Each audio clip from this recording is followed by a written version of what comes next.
You know why we're here. It's time for Boost, Booze, and Barbecue.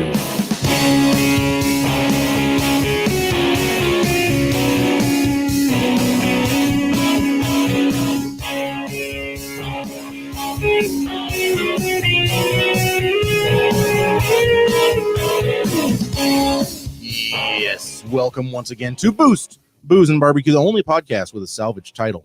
I am, as always, your host, Andy. Coy, as always, is also your host. Stephen Hodges, not always, but is also your host. How are you doing, boys? Phenomenal. It's been a great weekend. F. Coyson Masterson. I've been doing pretty good. Did some road tripping, some overlanding, and had a good time, and I'm back. I did some overlanding in my wife's Mazda 3. That went great. Proves that, well, do you need the lift? Do you really need the lift? I did part of the Gambler 500, the OG, part of the original track a couple years ago. Only scraped once. Good thing my wife and my 1 month old were, asleep. I did some overlanding as well in a not a Yanmar, Vermeer. Vermeer, thank you. 925 personal skid steer, mini skid. That's been a lot of fun. There we go. I had no idea that it was going to ruin my lawn the way it has completely ruined my lawn, Coy. Why didn't you warn me about this? Well, it has tracks. You thought that would be nice on your lawn, or No. So here's the nice thing: on your way out to take it back, smooth it out behind you. I'm going to have to. It's like painting the floor of a room. You paint towards the door and then just leave. Yeah, that is what we're going to end up doing with this thing. It has been awesome to use, though. I have to admit, it's been really awesome. Every scoop of the bucket, because it's got a bigger sized bucket on it, every scoop is like 2 wheelbarrow loads. So it makes quick work as long as you're in the right place.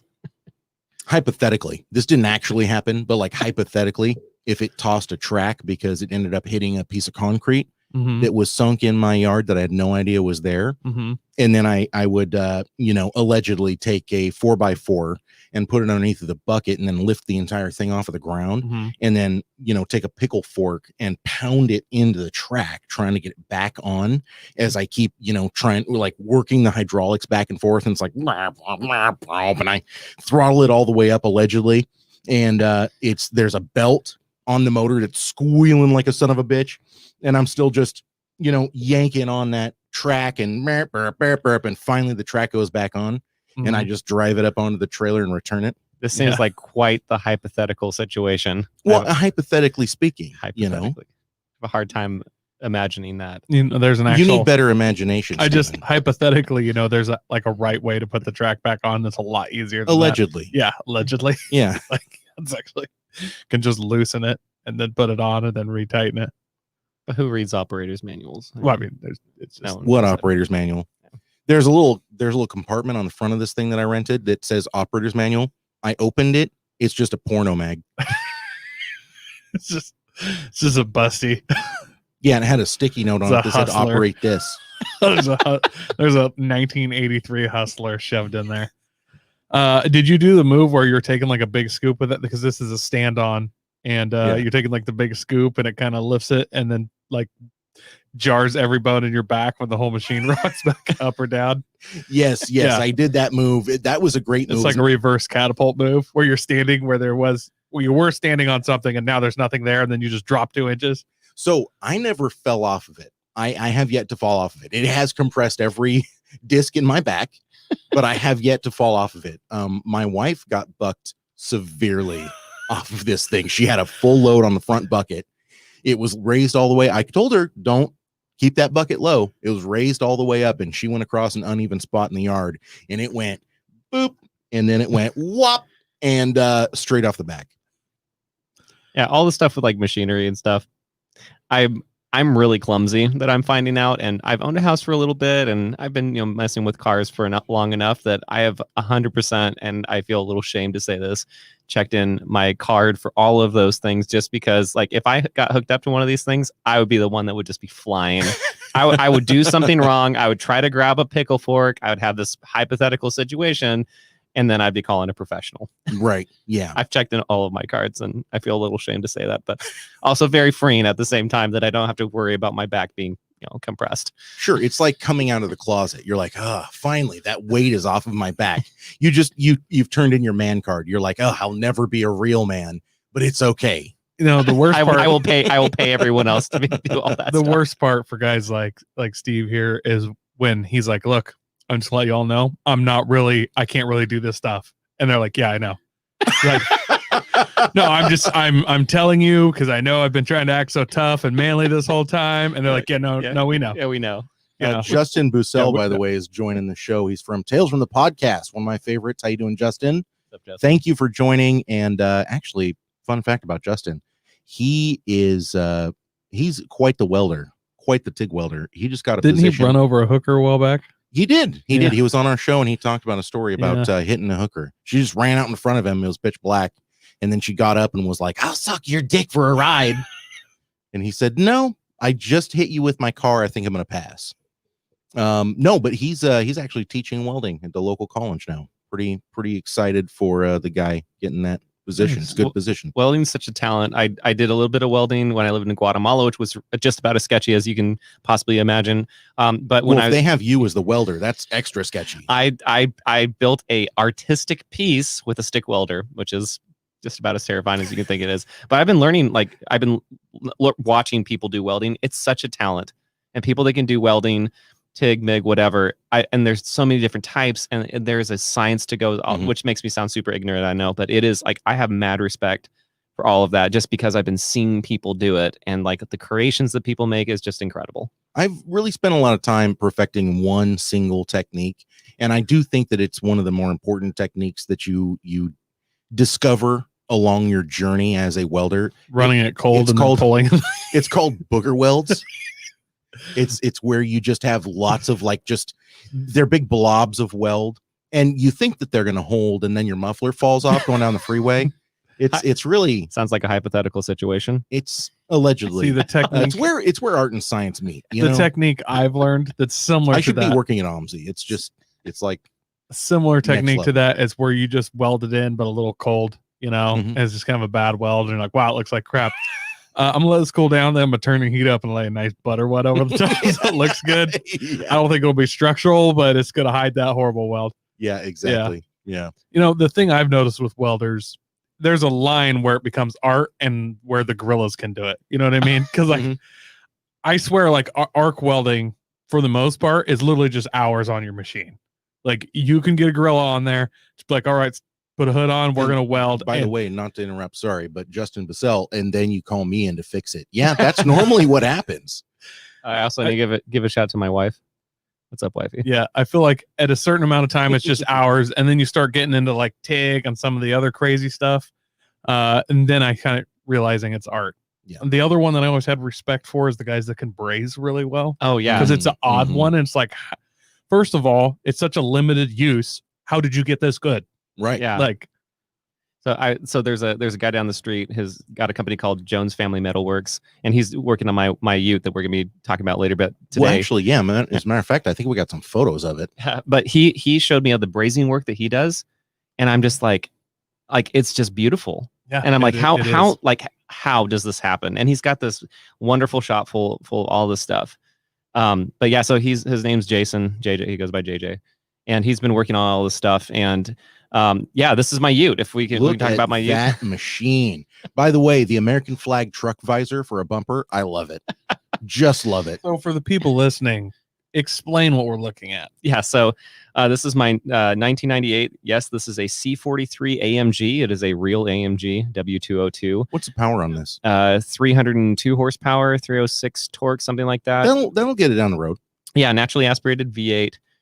Very rare car, and I got hit with my 8-month pregnant wife, which was not a fun situation.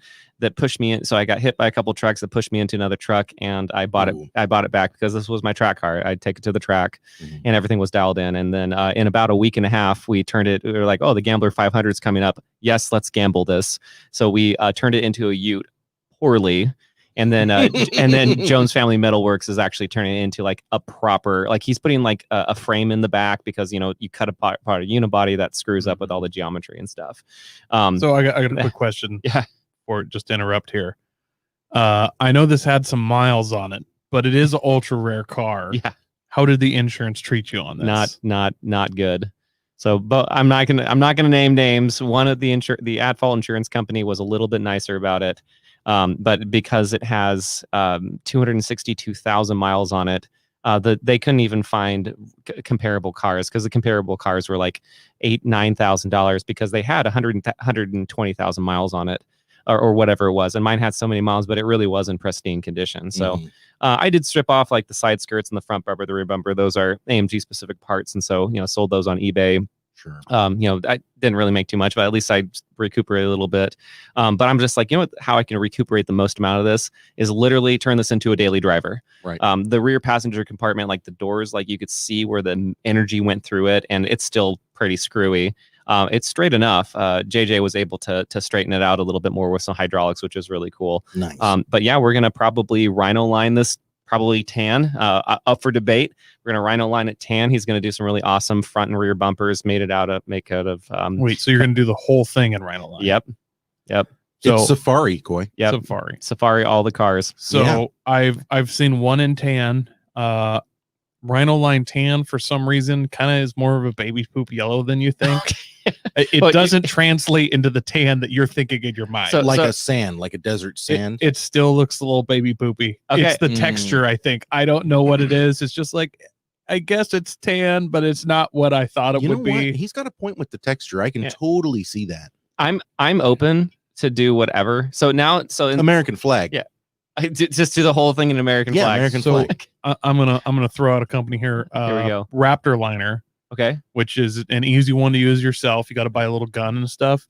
If you go and look on their website and stuff, theirs you can put your own specific paint code into. You can literally make it any color you want, and you can make it as rough, or it can lay down smooth like paint.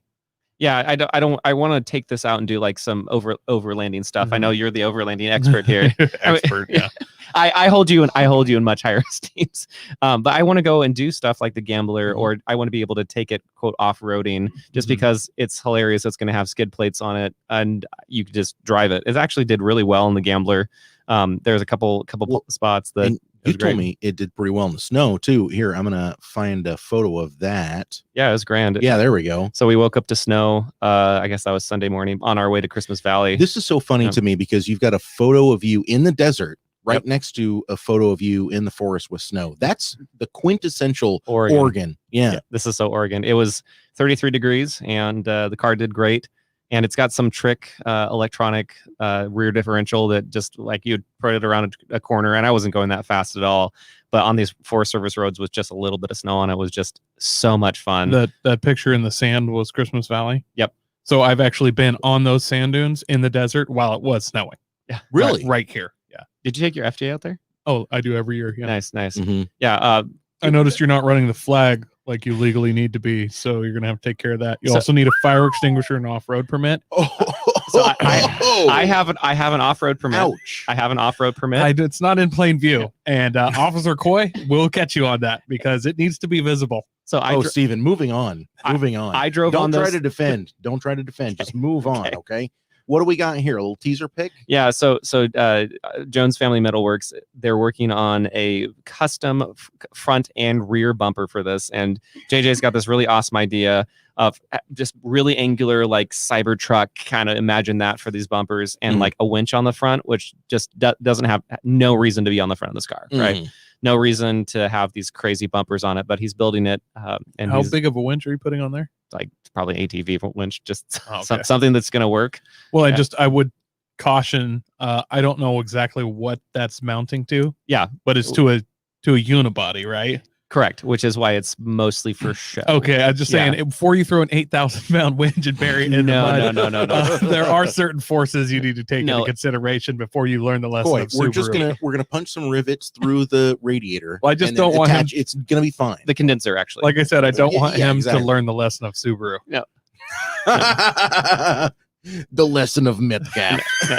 Exactly. No, it is mostly for, and when I talk about off-roading, it's like we drive down to like Bohemia and try to like get up to the top of Bohemia Mountain. Like, So to it's be stuff fair, like if you take that to the top of Bohemia Mountain, like I've driven up there and it's not, that is such a rough road depending on, well, the one side's not as bad. The other side is steep and just like this solid rocky. There's actually some pretty nasty stuff on that. Yeah, so I did that in my Subaru. I did that in my Subaru a couple years ago. Did the Sandy M wagon trail or the wagon road. Yeah. And then, but like there's the Forest Service road. We actually never got up to it. Every time we got up there, there's always snow at the top. And so we actually, in one of those other pictures, there's the lifted Crown Victoria wagon. So that one, and then my friend Dale has an ML320, and those are the ones that we take up. And this car, it still has my track tires on it and still has my track suspension on it. And so it is rough. It is very, very rough. And so, yeah, I'm going to throw this out there. You were talking about having problems getting tires that were really off-road specific. Oh gosh, yeah. So for about $47, you can get this thing called a tire knife. Oh my gosh. Okay. What's that? Well, it's basically, you know what a wood burner is? Yeah. Okay. So it's basically one of those. I want to hear this, but pass me the long branch. I need more. It's basically one of those, but actually do the coffee liqueur as well. it has a knife on it instead of the wood burning part, and you let it heat up and you just cut the traction you want in your tires. Oh, that sounds Like you just cut the tread pattern you want. that sounds start cutting. sketchy and wonderful at the same time. You can, When you hit steel bands, you've gone too far. Okay. some of them have guides so you can set a depth Yeah. and stuff like that, so you don't just start rubbing it across the belts. But Yeah. actually, a lot of the off-road guys, the bigger like bias ply tires, once they're ran down and they're kind of bald, they have so much extra rubber on there, they hot knife them again and kind of get a second life out of them. Yeah. And again, like what I end up doing this car, who knows? I just wanted to give it a second life. Sure. And stuff like this, I had no second idea. life to the tires, second life to the car. Yeah. They're general RS Max like track summer tires. And that just seems like the next logical thing to do, right? Exactly. You get your Mercedes into a totaled accident and you turn it into a Ute. I mean, and then you hot brand your tires, like, then gamble. and then gamble. And then gamble, baby. Always be gambling. Hey, just real quick, I want to move on to some of the boozes we have here because we have not yet done the mystery beer of the day, and I have no doubt that Justin is getting antsy to hear what we have. So I want to start off though. Corianne brought this back specifically for Coy. This is the Thundermuck coffee liqueur, made by Pilot House Distilling in Astoria. Let me Astoria's look here. awesome. Coffee liqueur from Astoria, Thundermuck. And How would you 80 say that in proof. German? Thundermuck. That was disappointing. Thought it would be better. I disagree. If you were in German, it would be Thundermuck. Thank you. I just thought it would sound like Thundermuck, but if I had like a loogie just right Yeah, there, yeah. Are we speaking German or Hebrew? Like, Okay, just what about Japanese? something stereotypical. I don't know. What would it be in Japanese? I don't speak Japanese very well. Oh, I thought you could do like a Thundermuck. No. No, Thundermuck. I like how you all think that I speak all of these languages. I'm a really, really good actor. That's I wasn't asking you to actually translate Oh, okay. Thundermuck to German. I wanted you to just say it like a terrorist. Yeah. You know what I mean? Like you're in a bad early '90s movie. yeah, You have blonde hair and you have a dirty nuke, and you were going to say the word Thundermuck. Okay, so I need someone to do like a heartbeat in the background really quickly.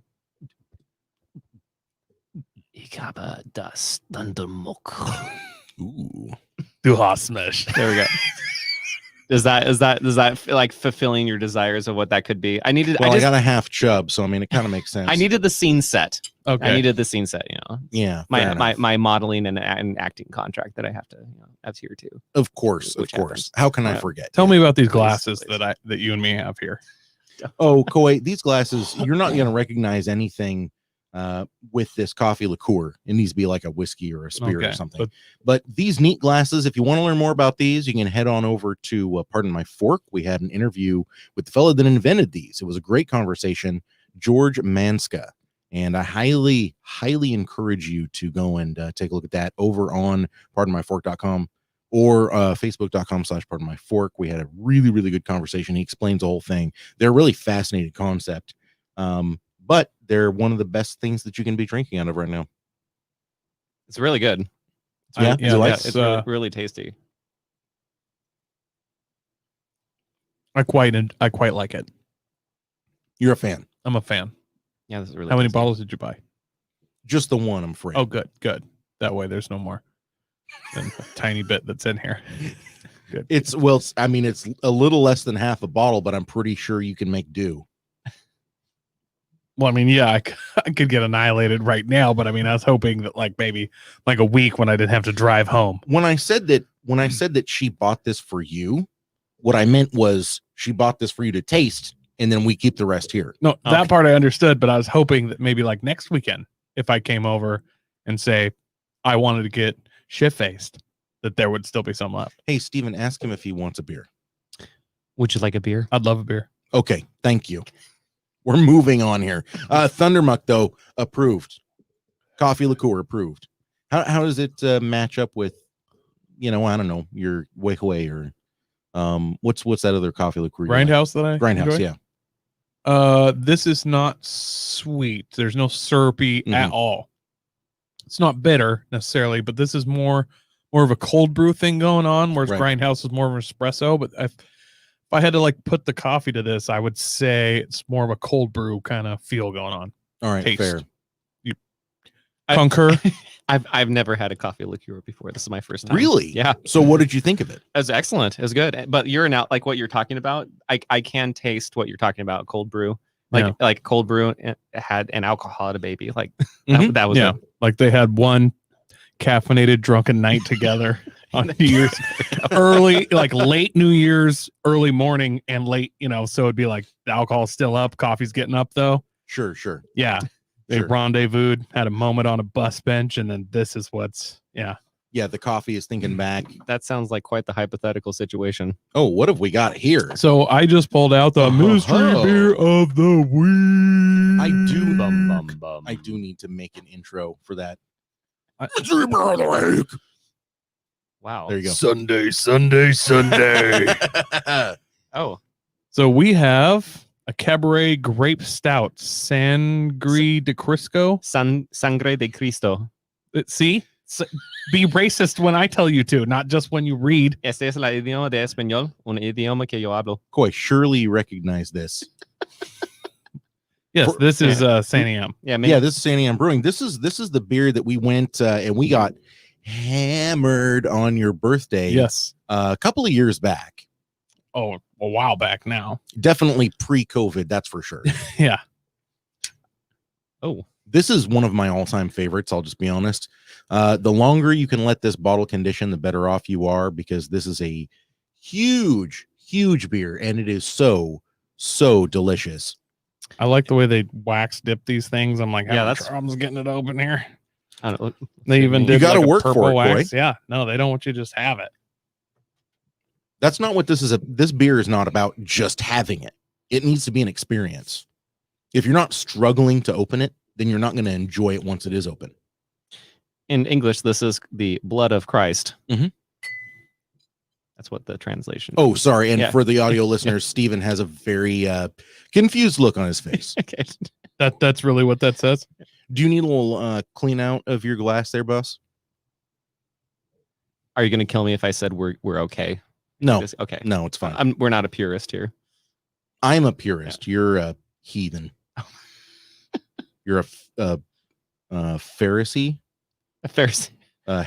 Heretic. So a Philistine. You're a Philistine. Oh, a Philistine. Okay, so are we going Old Testament or New Testament here? You went through You went through all of them. Just right I now. can't tell. I really like to go with uncircumcised Philistine. Okay. For me, I feel like that holds more weight, literally and figuratively. Technically, we're going thousands of years old there on that one. Yeah, but it still translates. People know exactly what I'm talking about when I say the first part. Like we all know. Uncircumcised Philistine. Wow, that is some next level right there. Wow. Well, it really shows, you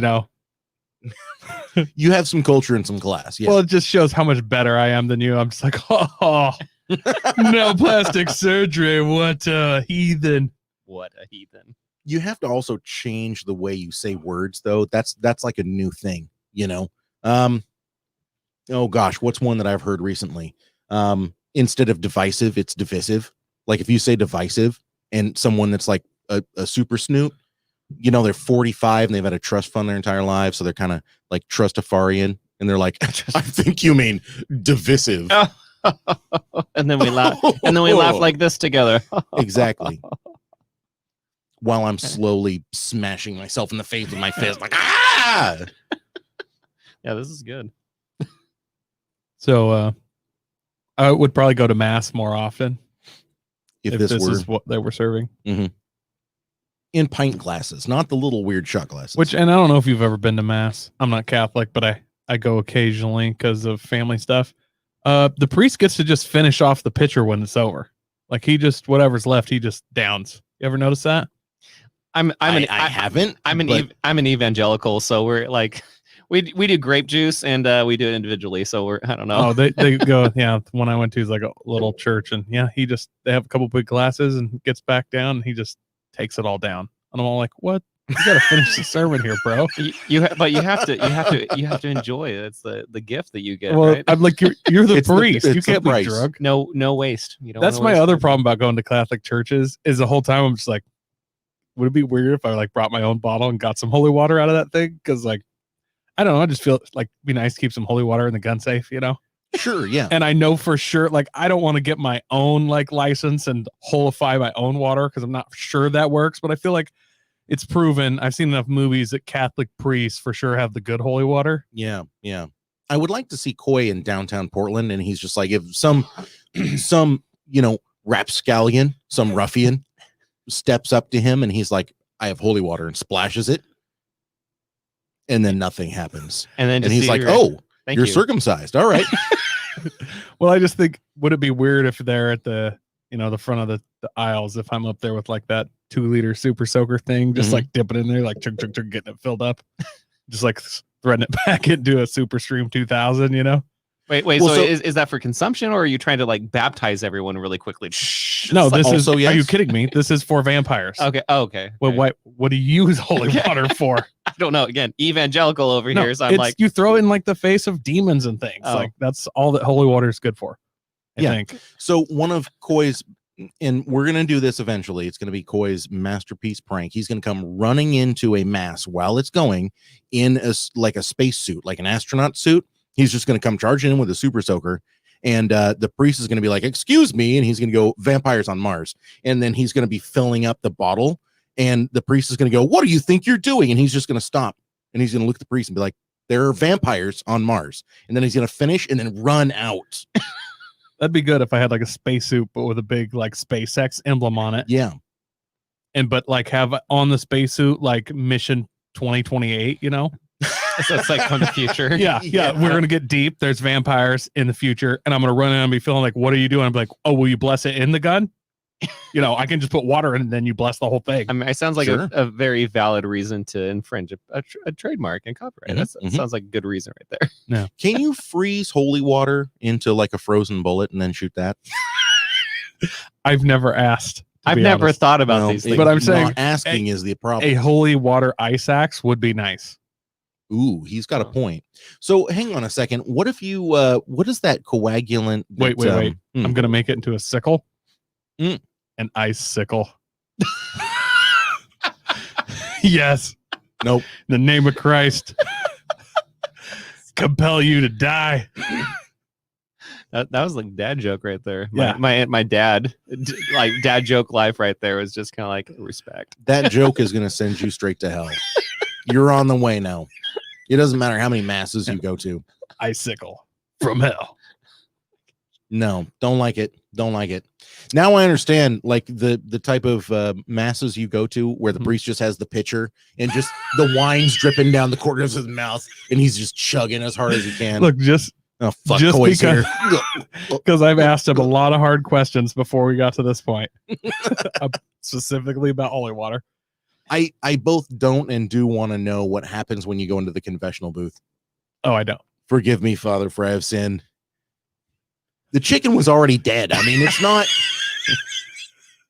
like it was suffering. Yeah, sorry, he was just trying to wing it. See, I feel like if I ever go, wow. You invited that I'm going one. to hell for that joke. My joke. You invited that one. Okay. I'm just saying, if I ever do go into confessional, there's one move that like this is on my bucket list where I'm doing the forgive me, Father, for I've sinned, and then you just do that 2 count, and the sins I'm about to commit. You know what I mean? Yeah. That's where I want the camera on the priest's face then to see him. Oh shit, he's Yep. gonna kill me. Oh, what about my favorite one where I close the door and I go, I've been bad daddy I don't think for the last time. I don't think we've been It's watching. forgive me, Father, for I've sinned. Don't think we've been watching the same movies. I'm pretty sure that's more of a There's all sorts of things Listen, I'm learning. more. Tonight. That's more of Tomato a potato. film. I don't know what to That's tell you. more of a film, an adult film, than it would be considered a movie. Oh, speaking of adult films, that's actually the perfect segue into a little thing that I wanted to do tonight because Because not reviewing the beer of the week. Uh-oh. Okay, beer of the week. What do you think? Well, I like the way it inspired me to be a heretic for the last 18 and a half minutes. Yeah. So that was nice. I'm glad that could cross your mind. I'm just gonna look past. We might have to crucify you later. I'm There isn't a joke. in literally there. just gonna forgive you of that sin right now. Just so I'm gonna dip my finger in this beer and put a cross on your forehead. You've been forgiven. in this setting, that's called a target. You do taste like there is some kind of grapiness going on in here. This is actually really good though. I love this beer. Absolutely. I kind of remember it Mm-hmm. from that one birthday of mine many years ago. Well, you got was on so the verge of tanked. blacked out. Yeah. They had a lot of beers going on that night that were kind of in this vein, this real dark, rich, Mhm. slow drinking beers that then I pounded. Yes. Yeah. So, good memories. I don't know if it's nostalgia or if it's actually good, but I like Yeah. it. Do, I mean, this is a dark stout. do you think it almost has like a coffee node to it? Like you getting some coffee vibes from it? Coffee, kind little of? cherries. The Yeah. Cabernet comes through, a little bit of vanillin off of the barrel. Don't forget, I mean, this is not necessarily aged in the barrel. Well, it's aged, but Yeah. it's not really going to pick up a lot of that char necessarily. It's more just going to pick up the If wine. I had to explain this to somebody, I'd just say it tastes like your run of the mill, bold beer Mm-hmm. with a fruity sweetness. Mm-hmm. I mean, there's Yeah, definitely a good fruity description. sweetness just in that bold dark beer that you're used to. Kind of a little bit of those caramels and vanillas, but just a real fruity sweetness. It's really good. I can agree. It has a darker head than I think I expected from something like this, but yeah, just a big, awesome bold beer. I can't wait for San AM to do their vertical tasting because the Sangre de Cristo goes all the way back. I mean, when was that birthday thing for you, Coy? Was that like 4 years ago? Oh man, no, way longer than that. 6 years ago? I mean, they've been 7 making years ago. Yeah, they've been making this stuff for a long time. I'm gonna say like 2013. Yeah, A vertical flight of this, I think, would be really, really fun to sit down and try. Their description of this is really good. Now that I'm reading the Imperial Stout, Cabernet Sauvignon, chocolate, grape, like all of that, like their description is really, really accurate on that. Mm-hmm. Mm-hmm. Thanks for letting me try it, guys. Appreciate Absolutely, man. and try a little more. it. Oh, okay. There's more in there. This isn't the last thing that Coy's going to eat or drink tonight. We have something because we're trying to. Obviously, we didn't have our pumpkin spice in the summer day, Coy. Well, COVID. It's BS. I hate it. Everything is awful. I'm very unhappy with our choices. Okay, the whole pandemic, bad idea. If we could just not do this, if we could just hop in that time machine and go back, that would be fantastic. Well, so that's why Coy needs to run into Mass and go do that because Yeah. that would Yeah. just solve the Well, problem. how do you think COVID got started? Yeah. Jeez, come Space on. vampires. Duh. True. Yeah. Sorry, the evangelical like just went right over my head. It's like you've never ever read any Bible. I mean, literally, have you even read the Old Testament? Like What about four, the four new- times through, What about the New Testament? 3 times through? That's well, okay. considering your age, that's not that many. Yeah, no. Okay, sorry. no. I'll step on my game. I'll do that, tonight. I'll do it tonight. Okay. You have to get on our level, okay? That's the no. thing, Stephen. Like we've read the Bible so many times. Red's not really the right I've read word. it that many times, but I quit reading it 10 years ago. You know, well, 15. Yeah. Huh? I've never read it all the way through, but I can infer, I can make educated assumptions about what's in there. Well, when I said read, I meant like I have the children's like Bible on tape. Sure. What do you have So there, what Corey? I have here is a bag that is the color of Trump's hair. It is pumpkin. Orange bag bad. No. Thank you for the explanation there. I appreciate. I'm feeling like I'm We got brought back pumpkin in. spice drizzled kettle corn. Boom chicka pop. It's non-GMO. It's gluten free, and it's whole grain. So it's probably gonna taste like crap. That's 3 things right there that make things taste bad. Whole grain, gluten. How do you have whole grain that's gluten free? Number 1. Science. Whoa. 10 points. 15 points. Oh, I'm chewing in the mic, so you guys really get a good. So this is a boom chicka pop. Okay, I Pumpkin expected. spice drizzled. kettle Holy corn. crap! I expected this to be like shit. This is amazing. Give it back. May I? Holy crap, that's Okay, good. here we go. Where did you get that? I can't tell you where I got it, but I will tell you it was 59 cents. I don't think it sold very well. That's actually really good. It's super good. Yeah.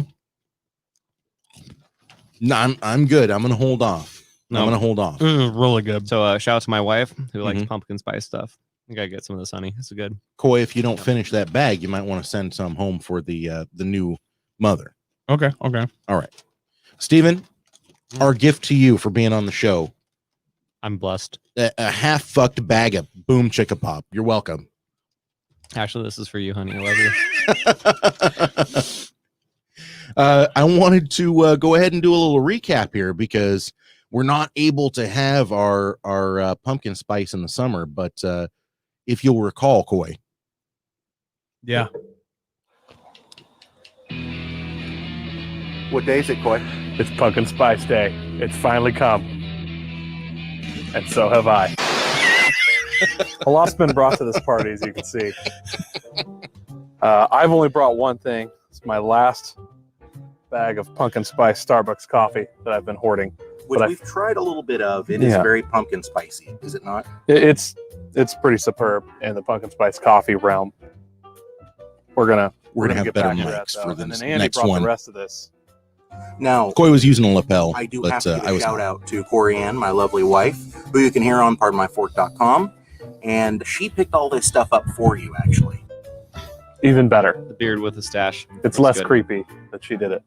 Well, yeah, I feel the same way. But notice there's a smile on the top of the container.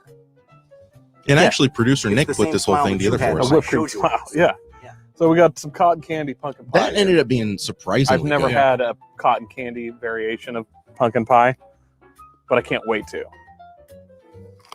We got pumpkin pie bark from Palmer's Candy.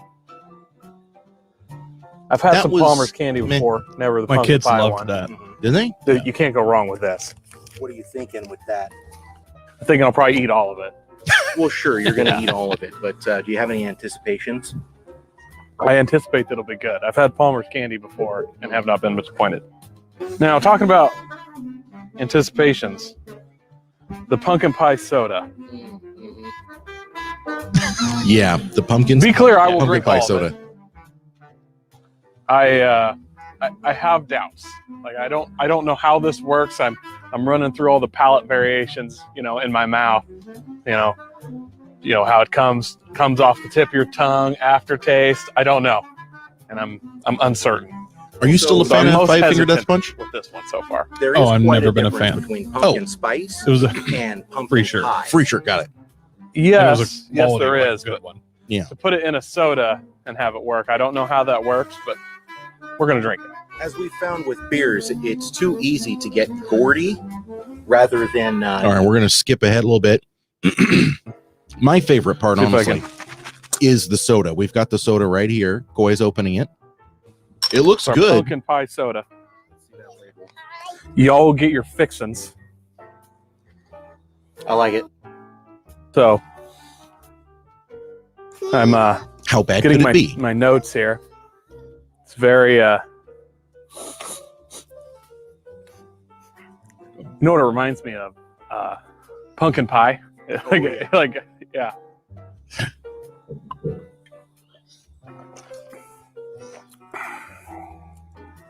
It was at this moment that Coy knew he'd fucked up. Well, I don't like to judge anything by the first taste. That face, your face.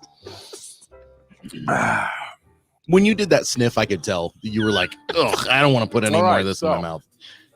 This is awful. I tried to like it. It reminds me when you cook a pumpkin pie, there's this little 1/4-inch ring right around the whole thing, right at the crust. That's just a little overdone right there on that ring, right around the edge. It's darker.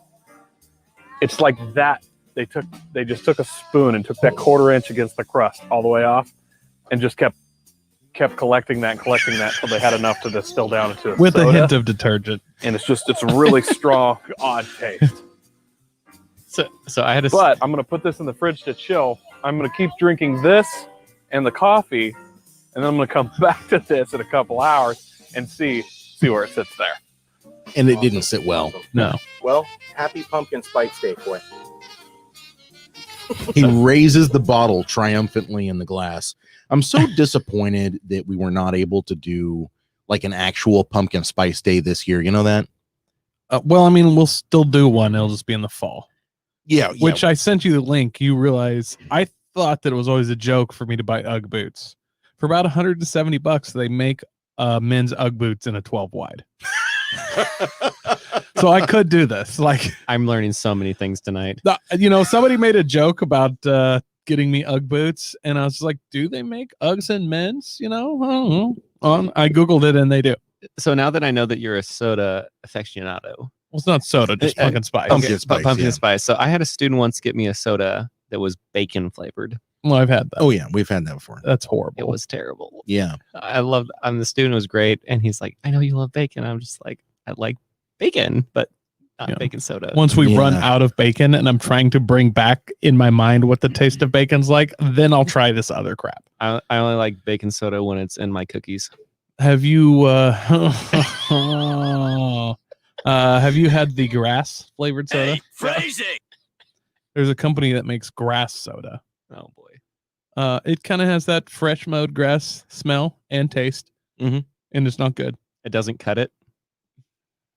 I'm gonna cut you in a second. That is a I'll really cut big you. bottle opener over there, and you're You know what? twisting it in a malicious After I way. cut you, then I'm gonna bag you. Bag him and tag him. I'm gonna find a pile to mulch. I'm gonna mulch you, then possibly compost you. It's not the same wood chipper he uses for child molesters. Don't worry. Okay. It's a different one. And that's Yeah. why you go to mass every once in a while. Yeah. Okay. It's bigger and It faster. just comes Well, full remember when I was full circle. telling the priest that sends him about to commit? Priest, child molesting wood chipper. I mean, Mhm. it's a connect. If it was a It's a movie, Coy's eyes would the light would catch Coy's eyes and he would look up and you'd just be there like greeting everyone. Hey. I'm feeling uncomfortable in this room suddenly. This is a small room. You're uncomfortable about wood chippering child pedos? Like that makes you uncomfortable? No, it's the idea that he gets his own special wood chipper. Hey, speaking of big and powerful, you guys, I do think we need to move on to our next segment, Good segue. That's a quality segue. which I could have sworn I already had More. open, but I Smokin didn't. Deal. And now we're talking over the top of it because it is not working out at all. Producer Nick, please come back. Please. Are you gonna Baby, come back. bring an intern Break back? free from the limits of your food. Not today. with Gem City Fine Foods. Everything's We broken. make all of our Everything's broken.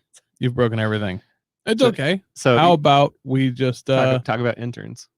no, we don't talk about it. It's been bad for me. I'm I'm sorry. still hurt. So okay, so No intern talk. I do want to talk about your FJ because my friend Dale and I, we have this thing called the Bad Ideas Garage. Mhm. It's a thing. It's not as big as we want it to be, but he has a 1965 FJ that we just got in, and I drove it, and it went 42 miles an hour. And so I know how far the FJs have come. And so what year is yours is one of the most modern ones, right? Mine's a 2010. Okay. And yours is like the yellow color from what I saw. Is Mine that right? is tan. Okay, it's tan. So those are really, really awesome cars and just vehicles overall. And so it's really cool to see like how they've changed over the years. Have you ever driven one of the old ones? I have not. Yeah. I've never driven one. I'm assuming they drive horribly, but that's part Yeah. of the charm. Yeah.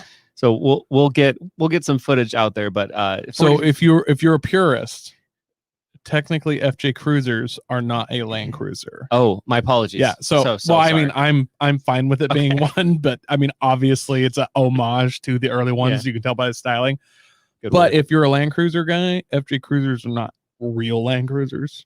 forgive me. Yeah, Yeah, they're so- Barbie Jeeps I've sinned. that just happen to be better off road, but they're still Barbie Jeeps. So sit and spin on that. Yeah. So there was, the FJ40, which Yeah. is what your 65 is.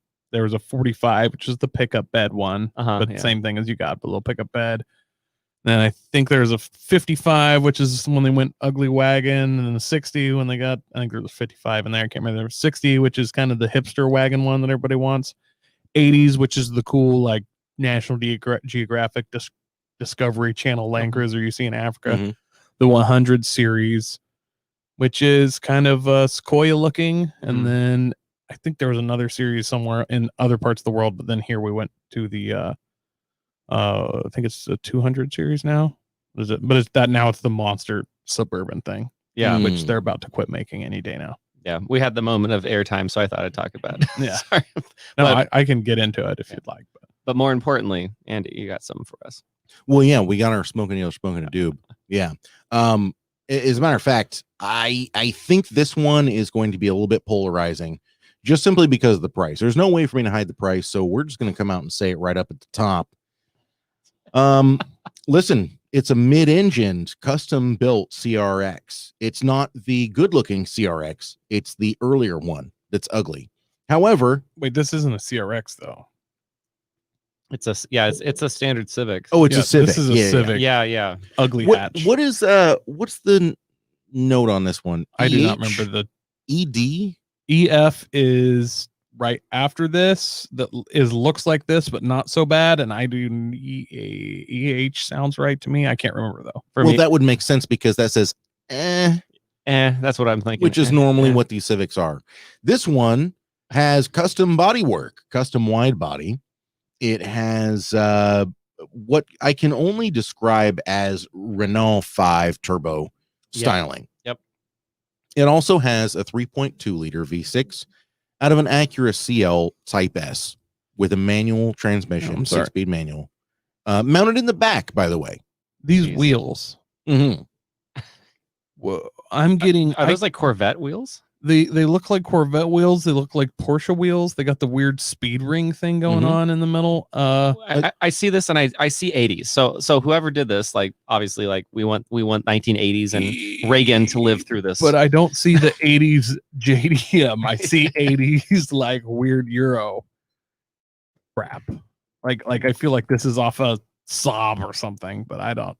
Those are weird wheels. I mean, when I see this, my heart is sob story. Anyway, So I like a lot of what this Civic has So, going on. To be Take fair. a look at this. I've pulled up an image of the Renault 5. yeah, The styling cues are obvious, right? Yeah, he definitely did that front vent box flare.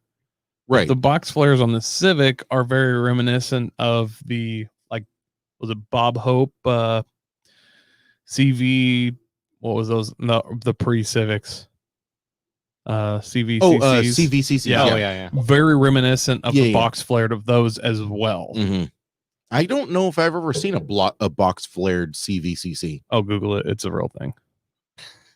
Box flared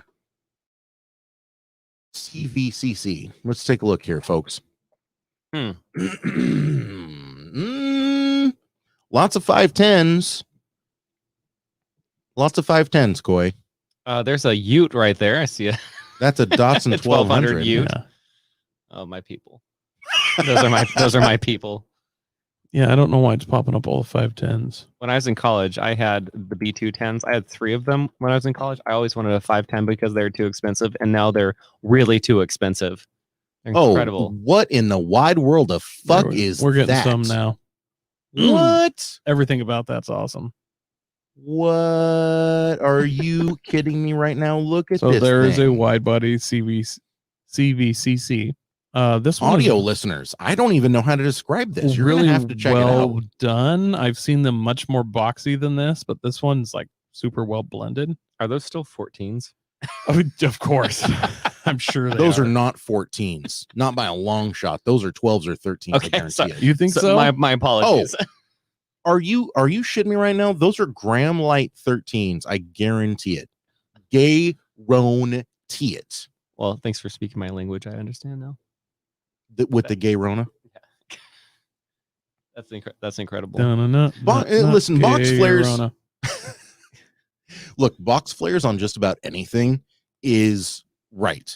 Just go box flare CRX. CRX. CRX, yeah. I'll put box flare Honda. How's that? It's nothing but stance. Yeah, That's not Honda working. makes 4-wheelers, so it kind of doesn't work. If this is CRX, box flare CRX. If this is your subtle way of telling me I should do this with my Ute, honestly, box flare the world. In my mind, box flare everything. Everything looks better with box flares. All and right. if it doesn't look better with box flares, it still has box flares. This isn't exactly a box flare on this CRX. You know what this reminds me of? Strangely, it reminds me of Mitsubishi Starion. Yeah, no, I see that. Yeah, kind of. Yeah. I'm wondering. 15s. These are if they're not the actual They're Koenigs. Well, if they're not the actual Koenigs. mag lights, They're not mag lights. They're too shiny. real Koenigs. Yeah, they're real Koenigs. Stephen, we have this new thing where kids are buying so much stuff off Do you of see the like sweet Amazon, Supra? eBay. I'm selling it. It has real XXRs. Yeah, Oh my gosh. it's got real rotas. Yeah. We're starting to see that in advertisements now. So I was actually talking with a friend about it. It was a 98 GLX Jetta. So last of the Mark III Jetta. And I was into Volkswagens in college. I've forgiven myself of those sins. And this guy said real Recaro seats, real BBS rims, like real all of this stuff, lowered the right way, all of this stuff. And I get out there and the car's just been hacked up. It's a basket case. It's a basket case. And I'm like, can you get some receipts for these BBS rims? And they looked okay, but he's like, nah. I mean, they're real. You just gotta trust me. And I'm like, and the car was stellar. It had a VR6, which was overpowered for that car, and it just sounded good. But you look underneath it, and I'm like, yep, that's cut out, and that's cut out, and that's cut out, and those springs are cut. Yeah. Yeah. Those are not new speed Yeah. springs. Yeah, and that's actually what he said. He said these are new speed, blah blah blah springs. I'm just like, they're no. new speed springs that I cut. Yeah. Oh, sorry. Wow. Maybe I need to be forgiven now. What's wrong with you? Yeah. They are 2 new speeds. I cut them Oh. so it would ride lower. Yeah. I like to be on the bumps. Boy, who was that guy that had a VR6 Corrado and he wanted to race all of us? Gavin. Yes. The Yes. smelliest, weirdest dude ever. That was it was awesome because maybe it was real. I don't know. He had this it was a Like a 92, VR6 92 something like that, supercharged. Aaron Samuelson, by the way, is jumping on. He's asking if the Cougar Pounder is in the house yeah, tonight. that's me. That's my new nickname apparently. Oh boy. Oh, I thought that was producer Nick's nickname. Nope, I'm Cougar Pounder now, as it turns out. Okay. Cougar Pounder 69, like, is that your Xbox Live? No, it's not Cougar Pounder like cool as you think it is. It means like they're saying I would have sex with a cougar. Like the animal. Okay. Yeah. So Well, yeah, obviously. This Dead or alive? it's we only have 5 minutes. No, that wasn't a a question. I was making a statement. I don't want to get into it too much, but let's Mhm. just say I have a friend that's been in prison and says the prison sex is the manliest version of sex because, I mean, if you can hold down a man that's unwilling and then, Why am I laughing and at then, that? and then This room is getting real and small. then complete yourself. That means you're a tough dude, which I said by that math, then even manlier would be to pin down a gorilla and rape them. like, and rape him. Like, then you would be more, you know. And as I was drunkenly explaining all this around the campfire, at some point, cougars got brought up, and then now I'm cougar pounder. Listen, Coy, rape is not a laughing matter. And by the way, it has nothing to do with sexual satisfaction. Hey. It has everything to do with power and control. Okay, rape is about power control, and you come at the end. Okay. Is it rape if you yell surprise? That's my only question. Okay, moving on. In prison, anything goes.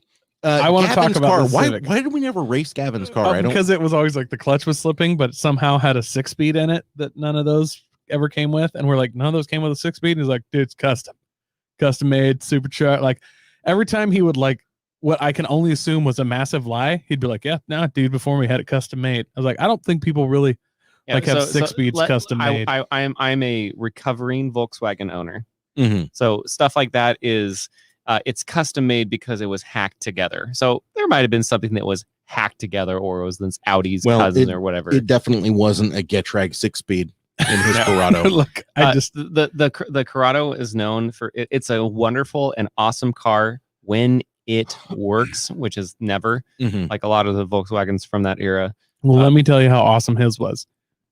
He was ripping down I-5 in the rain, and like they were repaving some lanes and had them cone off. So he decided to pass some people in the work zone, and then he violently wrecked it because it was so sweet. Mm-hmm. So this is kind of guy we're talking about here. It was just too fast. He went around the barrels and then past people, and then hydroplaned, like getting back on. He had like an entire carbon fiber chassis made for it. And, and he had like plexiglass windows, but they were like super clear plexiglass, like stuff like that. The driver's seat was actually a toilet. He never had to get out. Well, that's crappy. That's what he smelled like. You know, I would have liked to had you, Steve, when I was doing the world's greatest troll of trying to trade a Festiva for Corvette online one time. Oh my goodness! Which the dude finally was like, "All right, let's meet up." I have screenshots of that somewhere. Like it was awesome because I took pictures of like Jay Leno's. Well, first you started with pictures of my turbo. Yeah, I was like, here's how it started. It is like I had a huge turbo on it. It's what it looks now. It's like wide bodied, all silver, nice. And like I just like he would just be like, I'm looking for something rear-wheel drive, and I'm like, yeah, no, it is rear-wheel drive. It's converted. You know, and like I have these pictures to back it up. You know, and then you rebuilt it in fiberglass. Right? And then I'd be like, look, I got. So he started with my turbo Festiva, which had a BP swap, and the headlight had been replaced with a turbo. Yeah. And so he sent him all these photos of my turbo Festiva that I'd had at the time. And the dude was like, what in the oh, really? This is real? Whoa. And then Coy's like, yeah, bro. But recently I decided to go rear wheel drive. And it started this whole... It just came up in your mind, well, right? It was like, you know, I was doing this. It was all improv. Like I was just doing it on the fly, trying to keep like I was trying to keep the hook set, basically. It was in a drift group, keep in mind. So not the brightest potato in the box. And luckily, like I had enough people on there that knew me that like one other dude that was fairly well known in the group immediately saw what I was doing and be like, this thing's crazy. Yeah. Like he just said one post, just like, yeah, this thing's crazy, just to make it believable. And then I posted pictures of Jay Leno's, which is all like nice silver paint job, wide body. I'm like, this is what it looks like now. And then it's like, I don't know if the cage is going to work for drifting though, because I have a friend that's an engineer in Indy, and we built a custom carbon fiber cage. Carbon fiber. So I don't know if that's, you may have to recage it. Like I'm just saying stuff like that. Like I'm just diarrhea of the mouth. And by the way, this dude's posting back like, I can't believe I'm considering getting a Festiva. Yeah. And he's wanting to trade this absolute basket case shit bag 240 that's like worth nothing. So in our Gambler 500 group, there's this jet trike thing that keeps showing up on Craigslist. Oh that, no. That we like a couple weeks ago, somebody clearly bought it and then they just wanted to flip it. And so every single one of us sent them a message, be like, I'm super interested. Let's meet up, because they bought it and then they doubled the price and then they just put it on there. And so we're like, super interested. Let's meet up. And then we would ghost them. And it's been like going around and around, and that's the type of thing that people are like, and they're trading their gambler car. So there's like a Mazda 323 that was like $150. Be like, no title, doesn't matter though, we can get it. There's an Acura RL that we gambled together, and they're all painted the 1980s Marlboro color. Oh Yes. I love the Marlboro race cars. so- I have like a huge. thing I for 'em. wonder if this guy's figured out. There's a Celica that has that paint job that's on Facebook Marketplace right now. Yeah, it's probably one of them. So Yeah. that's who we gambled with, the college engineering students, and then us. We all gambled with them this year. It's great. So let's get back to our car here. So I will. This thing's $35,000. Yeah, 35 that's nuts. 250. We weren't going to talk about that just yet, but it is 30. The current bid Yeah, and so this ends isn't in what 5 this, days. This is on Bring a Trailer, by the way, just for audio listeners. And so people are bidding it up right now. The current bid is 32,250. This isn't what he's asking. This is what someone's going to pay for this, Yeah. unless someone offers them more. Nope. I got to be honest with you guys. This thing is it's something else, okay? The photos are weird. I can't tell if the hood has problems or not. Oxidation. It kind of looks like. Does it have oxidation? Because in this photo, it doesn't look like it does. I think it's just bad photos. To I be think honest, that's a carbon fiber hood, and it's the reflection. Of the I clear honestly- coat. Maybe that's what it is. I honestly think this is in far too good of condition for a 1984 Honda. It's awesome. Like, don't get me wrong. I would buy. Great cage, by the way. I mean, it honestly has a good cage. It's probably not spec at all these days, but it is caged. So I It's want to got know really good. like, what are the interior. quarter miles times and stuff on this. I like that he has But toolbox. That looks Look really at this. It has a factory. toolbox and a spare tire in the front end of the car. Like, this thing looks really good. The frunk. It's really well finished. You have to admit that, you guys. No. Again, this car is really, really awesome Yeah. for like $5,000. I hate to say it. $35,000. New cars are well finished for $35,000. Yeah, but the engine Like you bay, can buy a nice Camaro. the engine bay, like the box around the engine that's also in the back, it has carpet on it. Okay. So maybe you haven't noticed, but like this thing is Finished. fucking a sweet. No, I get it. I want. Does he have any kind of quarter mile times? So this I don't combination think it's though, ever been down the quarter mile. this combination with the 6-speed and that engine is it's really rare. It's hard to find them. I would love to have. I was actually just talking with a friend of mine. Like, if I could have a cheap car that you could drive fast, 6-speed with a J Series V6 Mhm. Honda Accord or like a So TL. for the audio listeners, can you tell us what's in this? Yeah, so it's a 3.2 liter Acura J32. Mhm. J32. Sorry, I think I said J35. Similar to the J Series Honda, they put them in a bunch of things, Mhm. but it's very, very rare to find the 6-speed. They put that in a couple of the TLs. They put that in a couple of the CLs. To my understanding, also a couple of the Accords, but very rare. Of course, never came in the Civic. But that combination, And a limited slip. It has this crazy limited slip that comes with them. Helical Which is- limited slip. which is really, really cool. And Mhm. I've driven one of these before, and way back when, and I would love to have one of these cars, a TL. I love to have a TL with a 6-speed. I had TL recently with automatic, but with the 6-speed would just be amazing. In this car, I have no idea what it'd be like. Like, I love the literature. It says the Honda Civic 1.3 or the 1.5. Yeah. And all of his photos from all the magazines that it's been in over the years. He's got all the magazines, little clippings and stuff. I mean, it's I it's wonder if the cool. value's coming from that. Like, Right. The if this the guy, Provence. so is this thing Did I have some say that right? history? Yeah. I'm just wondering. Yeah, Did, now je parle français. Oh, shut the fuck up, Steven. did this thing get built years ago, been in some magazines, and has kind of some cult following that I'm unaware of? So my You know what I super- mean? that probably is, but man, look at that. If we I was still haven't- 45 years old and into Hondas, would I remember this? Oh, You know what I mean? Is that what's going on? Is there was somebody into Hondas back when Hondas were cool, and they remember this car? Which reminds me, Coy, quick tangent. Sorry, you guys. I talked about this last week, but you weren't here. I passed a row, literally 10, 11, 12 Hondas. They were all dumped. They were all absolute flea bag basket cases. They were just garbage, just trash. Do you remember what Honda clubs used to look like back when we were kids? Yeah. It was that, like whatever the image equivalent of verbatim is. It was like a flashback to 1999. I saw all of these dumped flea bag Hondas, an Accord, an Integra, a whole bunch of Civics, a wagon. Like, I was just like, what is happening right now? It obviously was some kind of a Honda club getting together. Every single person in that group, every single person was bald. looked like they'd been to prison. Like it was the roughest crowd I've ever seen in my life. They were all our age, but just rough as they looked like dudes that you work with, Coy. Nice. The dudes that aren't smart enough to run a drill, so they have to run a shovel like their entire lives, and they have felonies. Yeah. That's what all of these people, every single person Did you was like between 35 and 40 and just looked absolutely rough as a cob. And I'm driving past them and I'm like, what is happening right now? were they going full throttle and you just cruise past them in your F-150? Well, I have no doubt that I could have. I mean, they were every single one was on 14 or 15-inch wheels, and they were all stanced. It was crazy. It was like nothing I had ever seen. I mean, I expected to be driving past like 16-year-old kids, and it was all dudes our age, but like twice as rough. It was dudes that look like us plus meth. Add 10 years in prison. Plus meth, plus Trump money. And they went and bought their dream Civic / Accord / sounds like a really weird hypothetical situation.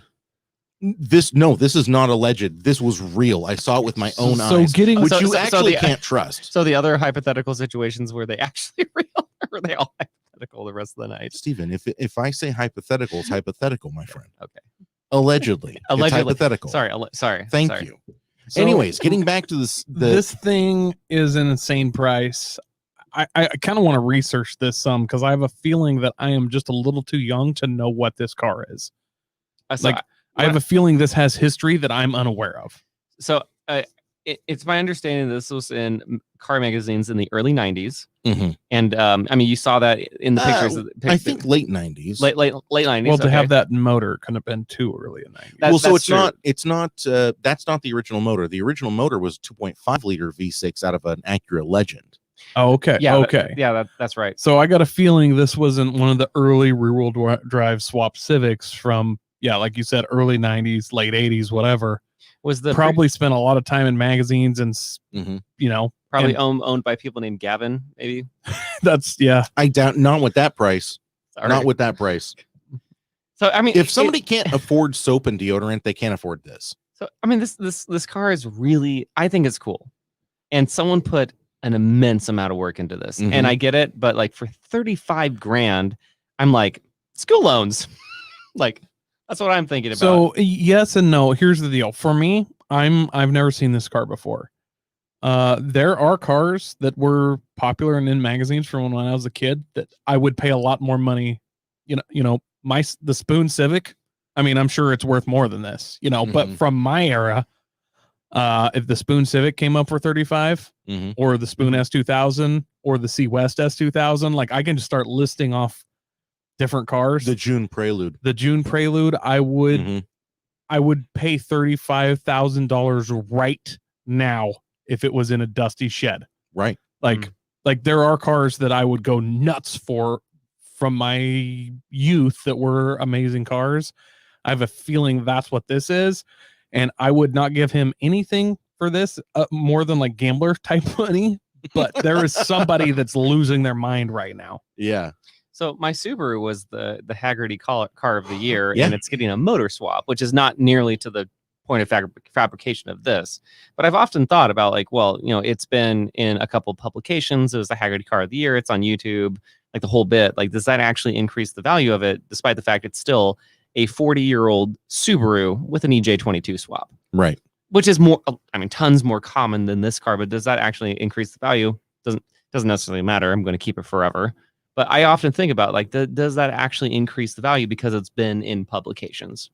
Well, and that is the hard part. I mean, a lot of it comes down to time, though, doesn't it? Because when you start talking about things that have been in publication, like imagine someone is 19 years old, 18 years old, and they're Subaru head, and they're watching you do your thing with your car, and then they see it come across Facebook Marketplace 10 years later, 15 years later, 20 years later.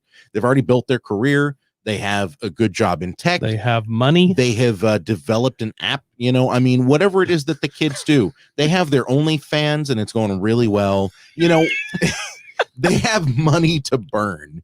And then they see your car on Facebook Marketplace and they're just like, listen, I have to have that shit.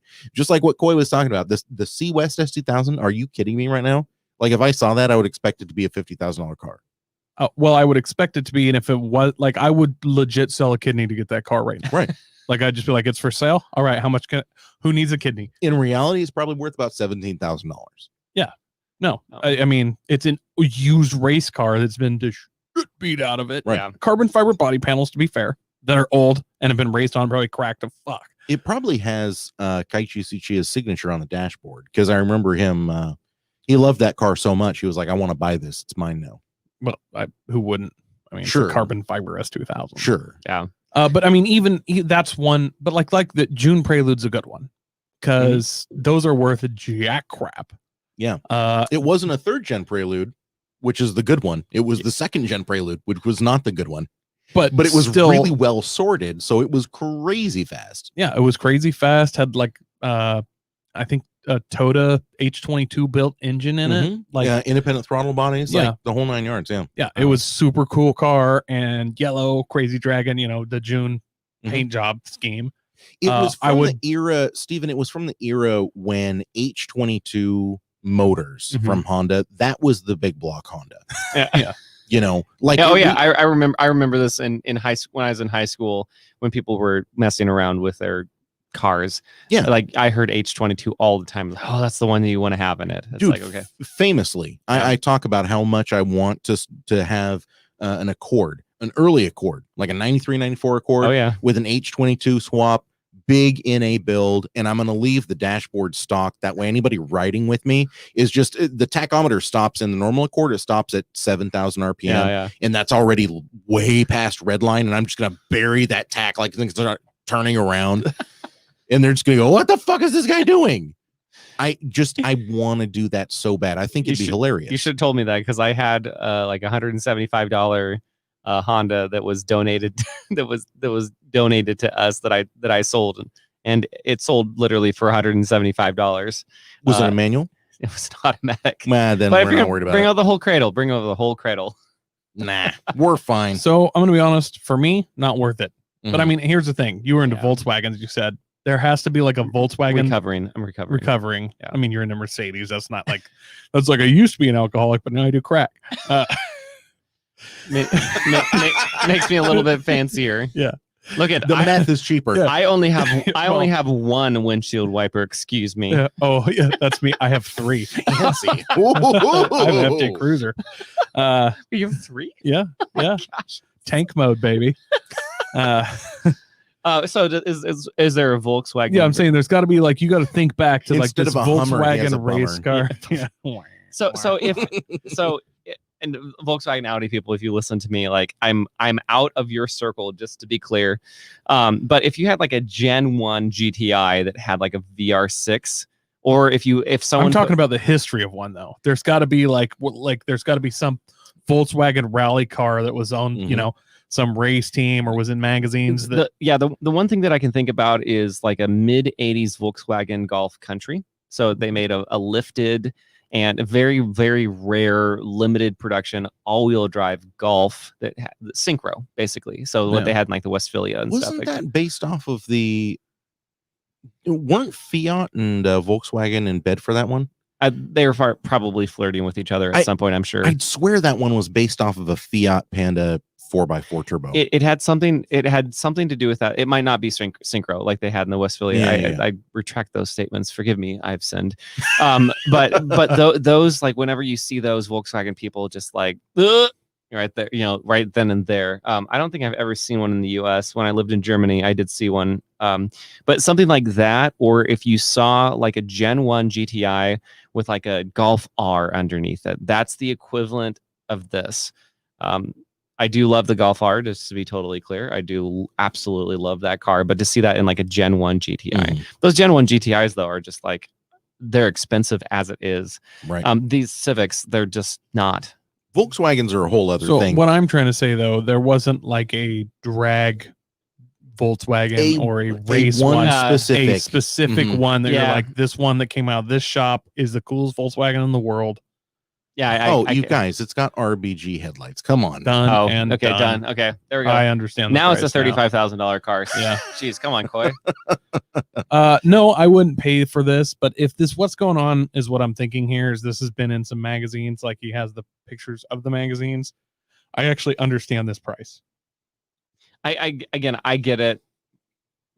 personally, it's like It's not for me. It's not for me. I don't get it, but I have my own cars that are this car, and I understand why somebody, which I'm guessing they have to be a little older than me, so 45, like 10 years older than me. And if you're into Hondas, then this could be, your June Prelude. So where are we landing on this? Is it a deal or is it a doob? Doob. I'm not going to go deal, but I'm not going to go doob either, because I understand this could be a deal for someone. I mean, if this is the only car like this, and you want this little piece of history, this nostalgia of you back in your Honda days looking at this car going, I want it. I understand why you'd pay this for it. Doob. I mean, you're very good response there. I understand, but there's no way. No, I would never pay this for it either. But I think it's a doob. This is not. You're not buying this for the technological wonder. Yeah, no, you're buying it for the nostalgia and the Provence. You know what? I'm more with Coy than I am with Steven, to be honest. Sorry, buddy. My heart's broken. However, okay, I'm over it.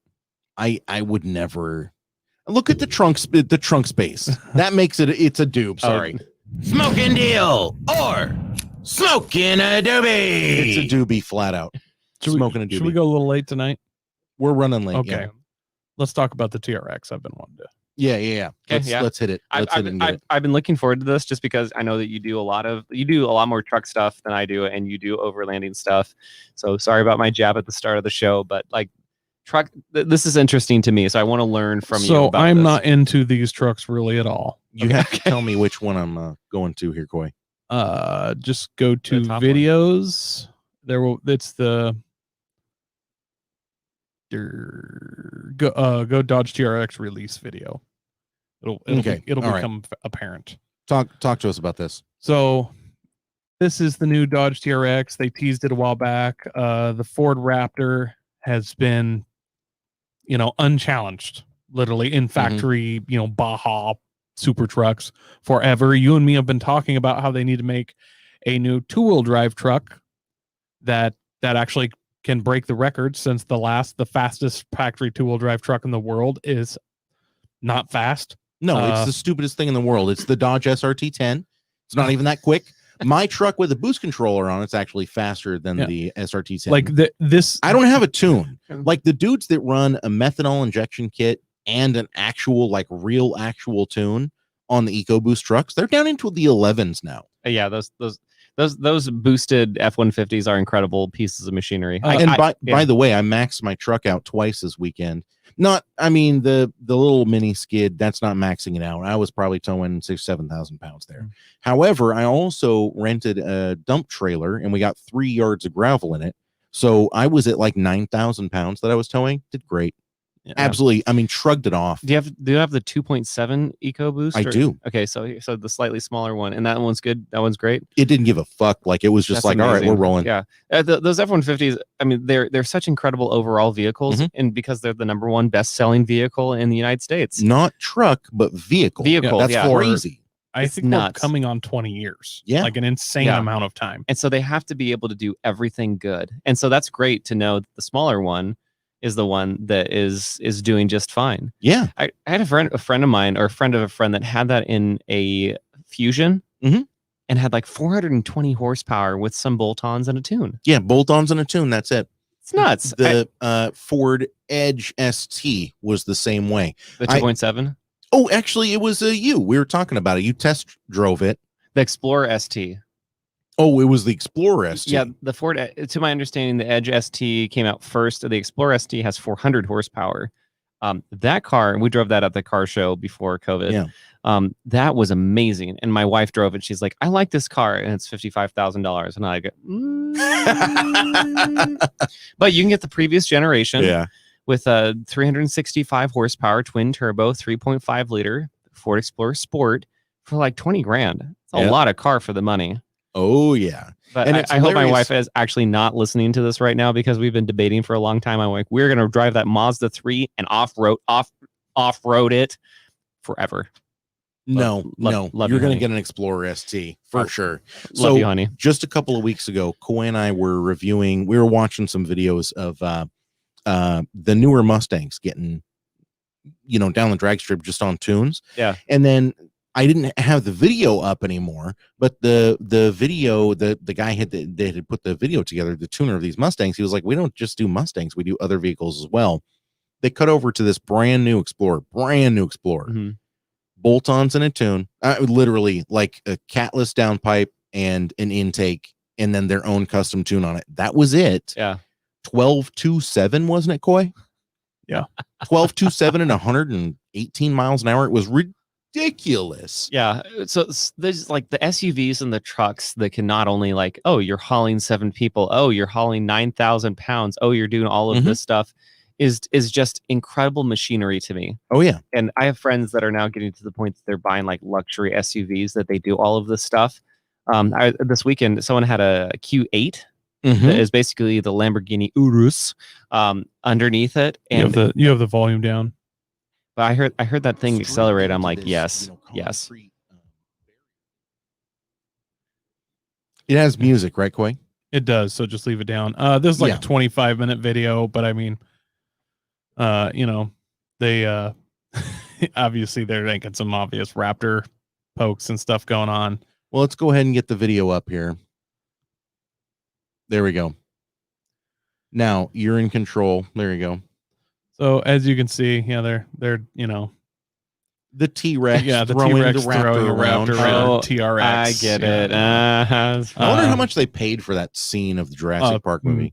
Metric ton. And I want to know where some of these spots they did the video is. There's this part of this video, he's doing like a burnout on the sand. The sand is piled up against this spear, like Castle Doom of rock that just looks amazing. Yeah, and I just like to know where it's at. Now this release videos, it's tough to really get a whole lot out of it because it's a release video. There's a lot of CGI here. Yeah. But all we need to know is I like that they went ahead and did the 3 lights up in the on the grill there. So you said this is 2-wheel drive? No, this is Okay, 4-wheel so this is drive. okay, But me and Andy okay. I'm not really into this truck. It's a 702 horsepower freaking 4-wheel drive truck. It's ridiculous.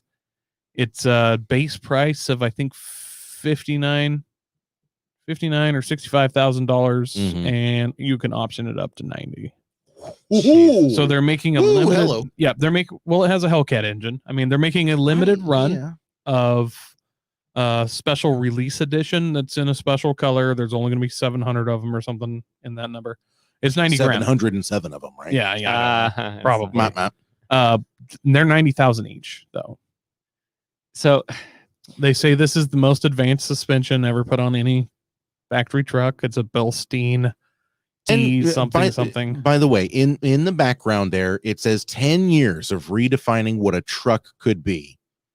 The power, and then a lot of power is shifted. Hey, dummies, when did the EcoBoost come out? Oh, speaking of, that's and Ford isn't even like advertising that they're the fastest truck. It's just a byproduct. Yeah. Here's the thing. Keep scrolling, Coy, but I'm going to talk about this until we get to what we're getting to. Oh yeah, heads up display, which is listen, you guys. Cool. Efficiency, power, speed, it's all just a byproduct of efficiency, right? Like you have a bigger motor, it's making more power, it's more efficient, it's pumping the air through faster, it's making more power, so it's more efficient, right? Power is a byproduct of being more efficient. Not necessarily. Power can also just be a byproduct of a massive, just more energy spent. I mean, which is what this is going to be. You know what I mean? Like fair. This is a 700 horsepower supercharged V8. This is not a twin turbo V6. Right. This is them just saying, here we go. We need more power. So we're just going to throw more fuel. Like it doesn't have to be efficient if I can just get 900cc injectors on it. Yeah, but the simple fact that a factory car, a factory motor is getting 707 horsepower supercharged. When's the last time we saw a factory car that wasn't in an exotic that made that kind of power? Well, I mean, I know, Steven, you were all like, oh, I was just saying, Dale's Mercedes has 650 horsepower. Yeah, but again, supercar status, right? Yeah. So I like that they poked at the Razor by putting those 3 yellow lights up there, or orange lights, I should say. I mean, this is a good looking truck. It's 8 inches wider than a standard Dodge 1500. So that's 4 inches more. That's long 4 inches more long travel on each side. Is that like a 4.5 foot bed? Yeah, probably. So every single time I see any sort of Ram truck, I always think I have to say like Ram. Yeah. Ram. There we go.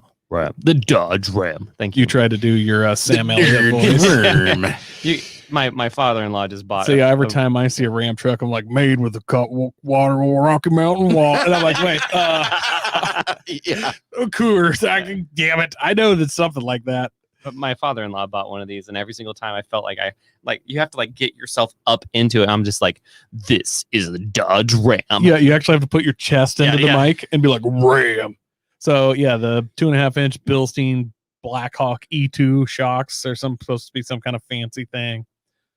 And here's another thing I like. So this comes with like multiple off-road modes, and I don't know how the transfer case works, but like snow mode is like 55% power to the rear, 45 to the front. What is a 3-zone jounce cutoff? So a jounce is like a hydraulic bump stop. Oh. Okay, all right. Because for a second I was like, Steven's wearing his turbo encabulator shirt, so I mean, it's kind of the perfect topic for this. So it's like an anti-bottom out base. I mean, it's a live bump stop. I don't know. 13 inches of travel in the front and 14 in the rear. Holy crap. Yeah. This is a really, really cool vehicle. I just like if there were cars that could go to the Olympics, I would want this to be one of them. Like this could represent America in the Olympics. You know what I mean? Like if we're going to send cars, that's a really good. America's here. Ram trucks. I don't 700 horsepower supercharged small straight rocks. T-Rex. I just want to bring this up real quick. You're probably going to shoot me down. What if Dodge decided that it was going to bring back the AMC Eagle? I love it. SX4. Yes. Hellcat edition. Well, I would be selling my house, I guess. After you stopped orgasming, which is multiple times a day. I don't know that I would stop. What if it had the rear window louvers that came as a factory? Oh, definitely wouldn't stop. That was so here's something I want to bring up. There's one thing men want, and it's absolutely disgusting. And we need a photo of the AMC Eagle SX. I love the hood on this thing. I mean, I like a lot of things about this. So a Hellcat's fuel efficiency on the highway, I checked, is 22 miles per gallon. Wow. Well, I mean, that's the factory. Does anyone actually get more than 10? Well, I don't know. Wouldn't. So I use the red key everywhere. That's why I don't get the higher fuel economy. This motor, that's the same motor in a full-size lifted truck on 35. They mismatched his makeup. I just realized. Like I just noticed that they severely mismatched his makeup in this video. I think he's been wearing sunglasses in the sun or something. Yeah. Now the Raptor, the neck to face. Ooh, that's all I can see now. Ooh, that's all I can see, bro. That's all I can see. You can't unsee it. I just want to know why he thinks going like this with his hands. No, I wouldn't do talent. that. He looks like Donald Trump in the last season of The Apprentice.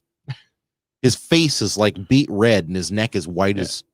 Anyway, sorry. Go ahead. So what do you think fuel like? That's what I'm wondering. So, and I mean, they're obviously trying to beat the Raptor in every way. Raptor's at 18 on the highway, which is impressive for for everything going on with the Raptor.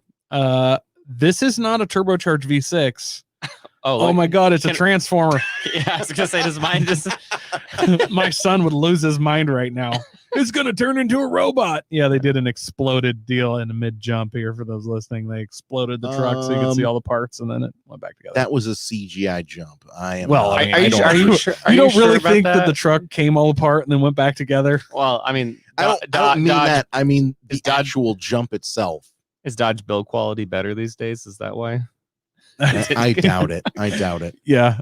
If I was good at CGI, I would take that video up to the there. Screen when this guy is on. Like his face is tan, his neck is not. This is not working out well. Please, somebody who knows how to do CGI and just has no time and lives like in a dark room, take the first half of that where it comes over the crest and then they do the exploded view and then just instead of it going back together and landing, just parts just cracked. just an airplane wrecked down the side of the dune of wheels and tires. That and was just the parts. that was the prototype. Somebody do me a favor and add a little tan makeup to this dude's neck, please, just so that I can watch this video in peace. So the part that I am most excited about this, it kind of is going through them. It's got the sport, snow, rock, tow, all these modes. Each mode does a different, rock does 50% power front, 50 rear. Snow is like 45 front, 60 rear, 65 rear, whatever. 55 rear. There is a customized one where you can make your own mode where you decide, I'm going to do this, it's on a hotkey, my custom mode. I want the shock stiff. I want all the power to the rear. You can customize your own mode.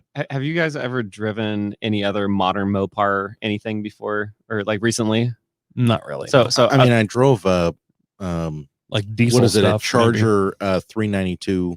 Yeah, so I drove probably a 3-year-old 6.4 liter SRT Challenger, and my friend who owns the car has his own custom mode that is tailored to what he wants, and so he wanted the steering to be really tight, but he didn't want the suspension to be so tight, but he wanted the throttle response to be like crazy. So was the car?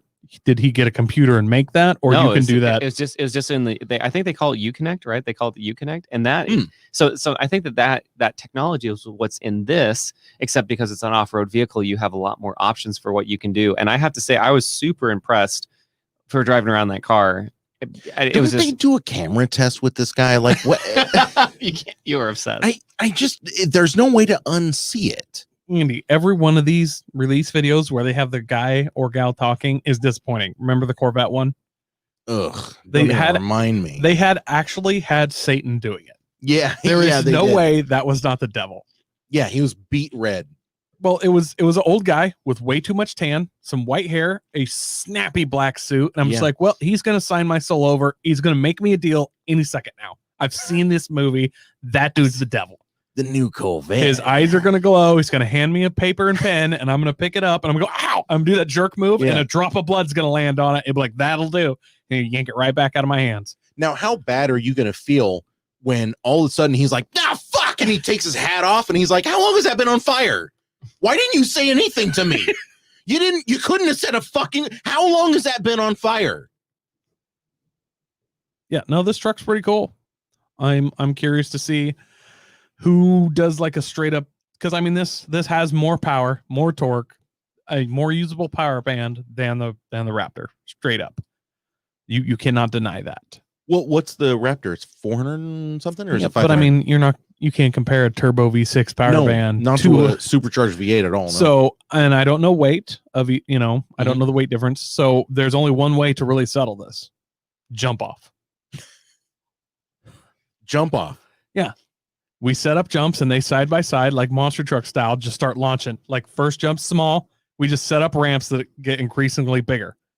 The truck that explodes the farthest away from where they started is the winner. That seems science. It's science right Yeah, there. no, There's nothing. It's like There's science. nothing more scientific about it. That Like- is literally the scientific process. like- It's the science. I get that. I mean, People call me a science denier. well, I'm but just saying no, they this is use science. they use dynos to figure out which one had more power, right? Coy, you're blinding Easy. me with science right now.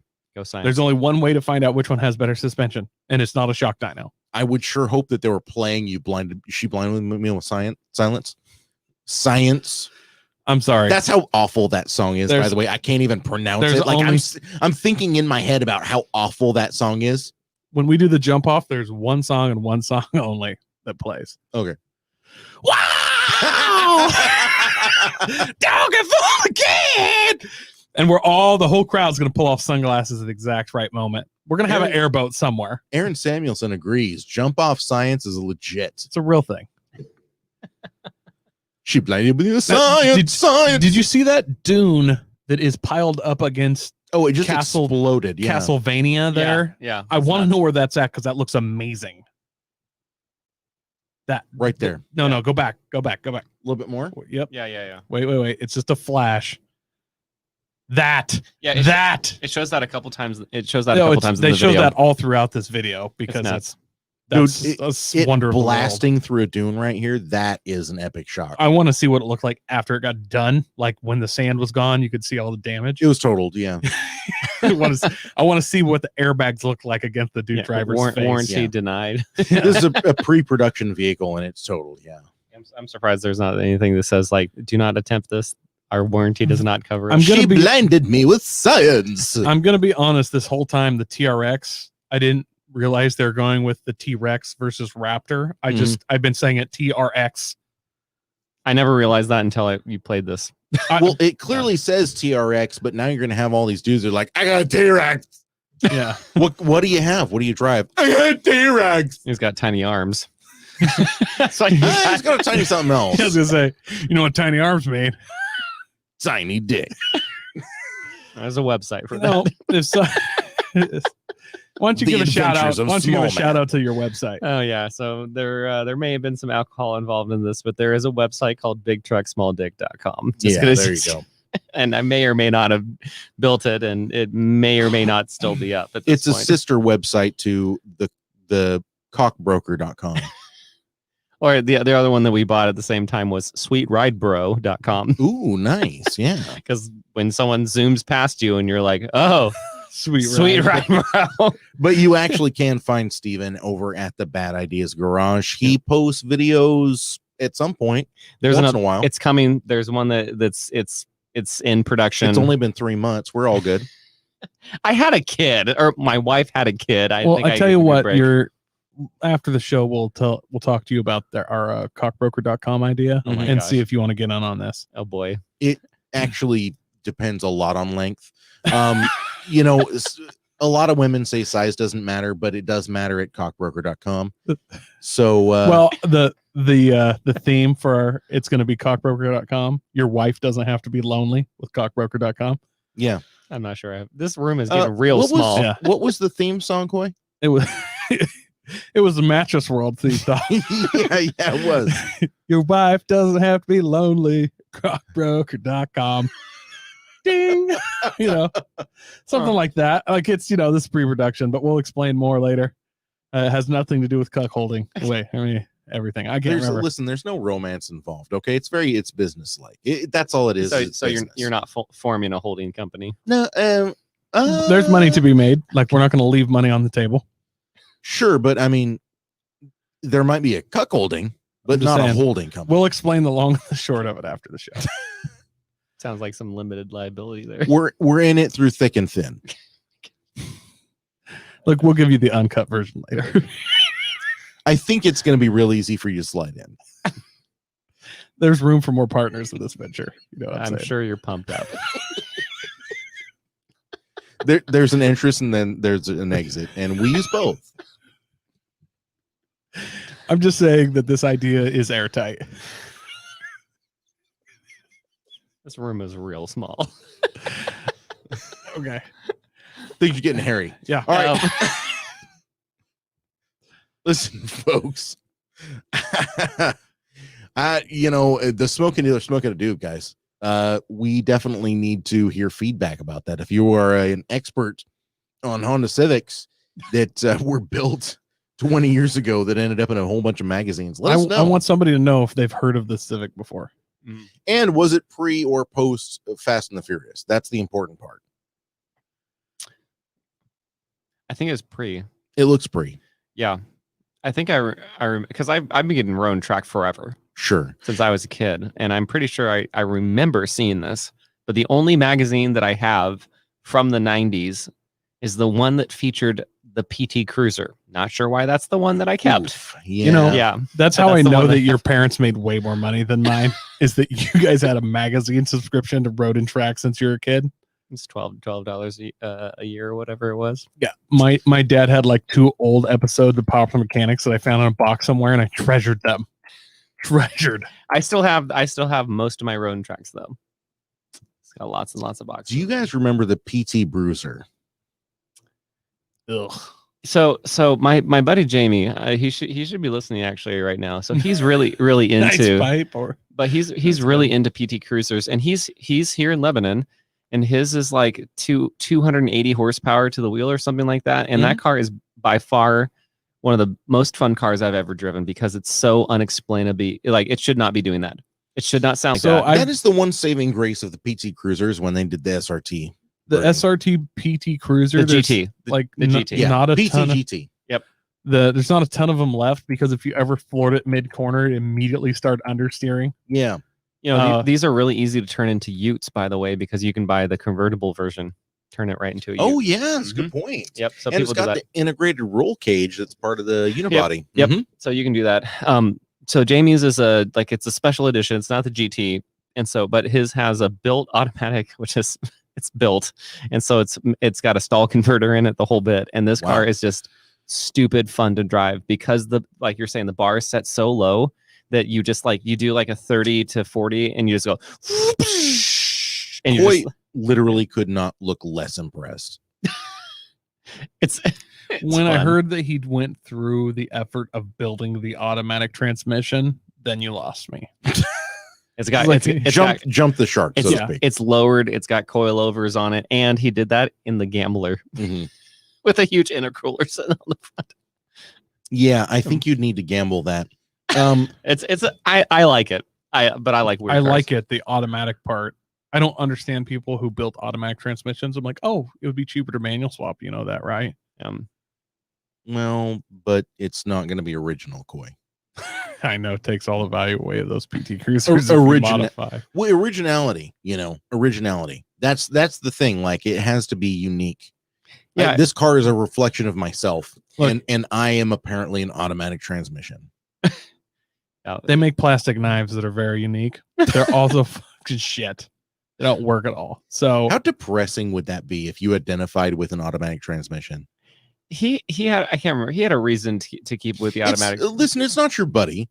We're not trying to shit on his dreams. Yeah. We're just saying, I am. No, don't put words in my mouth. it might have been a little dry. It sounds like it could have been lubricated a bit. There are like that particular. You can find 5-speeds for those, and you can do swaps in them.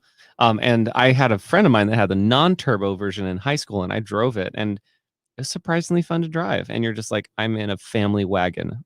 What is this? But it has leather seats. They're heated.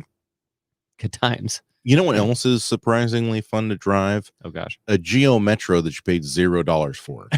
So there is that whole part of it. You know what? Easy to turn into Utes. You can turn who those into Steven Utes. reminds me of? Hmm. A little bit of Caleb. A little little bit. bit of like, I could not give a fuck less about your car. I'm gonna drive the absolute shit out of it. Our buddy Caleb, one time, he won an award called the Bent Rim Award. It's the biggest asshole thing you can do in like the autocross season. He drove a guy's, what was it, 1967 67, 69 Lotus Europa that had just been finished, and he was like, oh wow, this thing revs beautiful, black and gold. Is that like in Salem?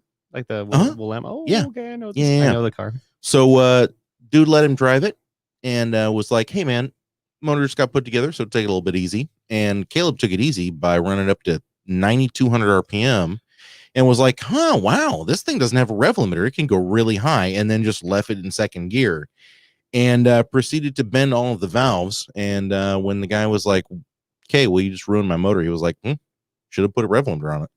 It wasn't quite like that, but I remember him being like, I thought all cars had a rev limiter. Like, Why? well, yeah, Wait. Not in 69, they I didn't. distinctly remember our very close friend Caleb being a little bit incensed when he was asked to help with the cost of repairing the motor. Why would this person remind you of me? Just a little bit, Stephen. Not a lot, just a little bit. Okay, because I was gonna say my evangelical conventions would be like, I will pay for your motor if I F it up. He, Well, you know, he there's did the a lot of difference. There's the difference. nice things too. He's a very godly man. He just He drove my S2000 one time, and then it didn't run. So when I he drive cooked the clutch in my all-wheel drive Protege one time. how do you okay, so when I drive other people's cars, I ginger them real nicely. It's my own cars that I drive the bejesus out of. But other people's cars, like when they say like that Challenger or whatever, I'm like, I did like a 40 to 60 run. I was like, whoo, and I was like, done. Like I'm like, okay, like this is your car. Like you have a car payment on it.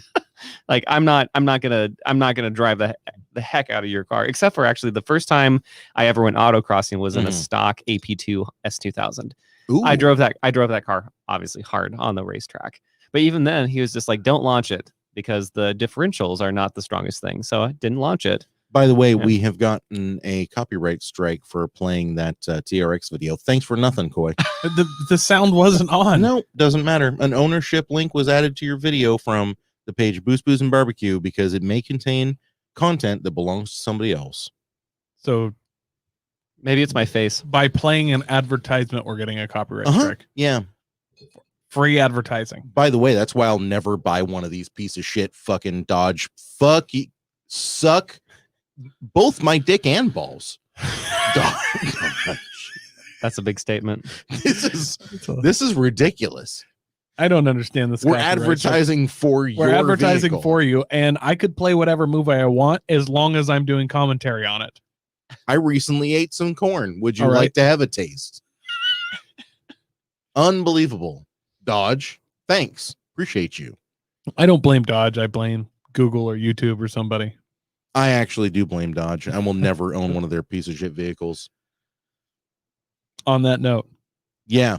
You guys, thanks so much for tuning in. Thank you for telling a friend. We sure appreciate it. Thank you, Stephen Hodges, for being here today. This has been interesting. F. Coyson Masterson. Great job, man. Thanks for being back. We'll talk about your Nevada trip next time around. Didn't happen. I tell you what, guys, go ahead and go out there to any podcast place you find your normal podcast. Find us, listen to us, subscribe. I appreciate that. Head on over to facebook.com/boostboostbbq. Become a subscriber over there, please. And thank you. And lastly, never buy a Dodge because fuck them. So for F. Coyson Masterson, Stephen Hodges, and everyone else here at Boost Booze and Barbecue, except for producer Nick, because he is out this week. He's got his own stuff going on, but whatever, fuck him too. Does anyone? We will see you next time.